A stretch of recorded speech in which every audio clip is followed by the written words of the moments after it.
Wall Street Journal reporter Evan Gershkovich arrested for suspicion of espionage. Now, the Journal is denying all allegations against him right now, but in a press release, Russia is saying that Gershkovich was caught, quote, red-handed. Let's get you right out to White House correspondent Haley Bull, who reports now live from Washington. Haley, what is the White House saying about this right now?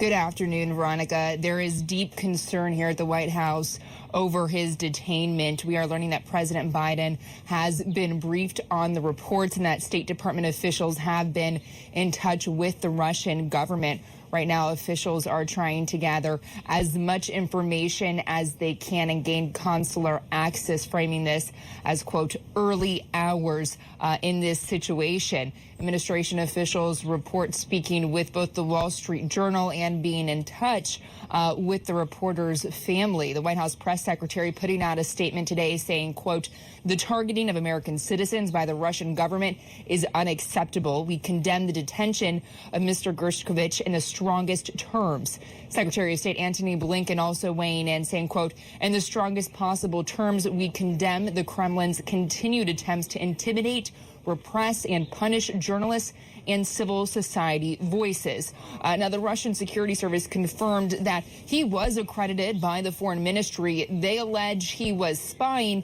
and collected a state secret as part of the Russian military-industrial complex. Of course, the Wall Street Journal strongly denying these accusations. National Security Council spokesperson John Kirby saying it is not new for the Russians to try to detain Americans or, quote, strike against a free press. Now, with its invasion of Ukraine, keep in mind, Russia enacted much stricter laws on how journalists could maneuver inside Russia, banning some forms of independent reporting and expanding Russia's authority or ability to detain people who they suspected were acting out of line with Russian interests.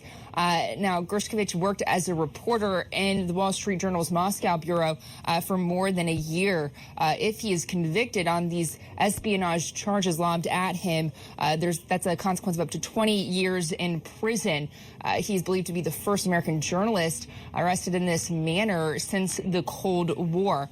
Now, in Congress, lawmakers are largely condemning his detainment and Russia for its actions. Listen.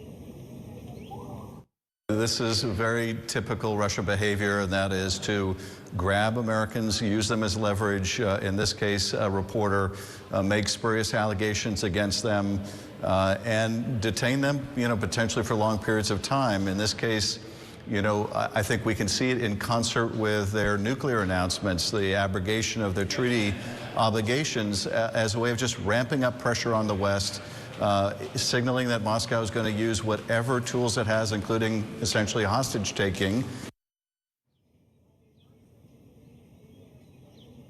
And Veronica, keep in mind, this administration has said a top priority is returning wrongfully detained Americans home. Last year, WNBA star Brittany Griner was released in a prisoner swap for a Russian arms dealer.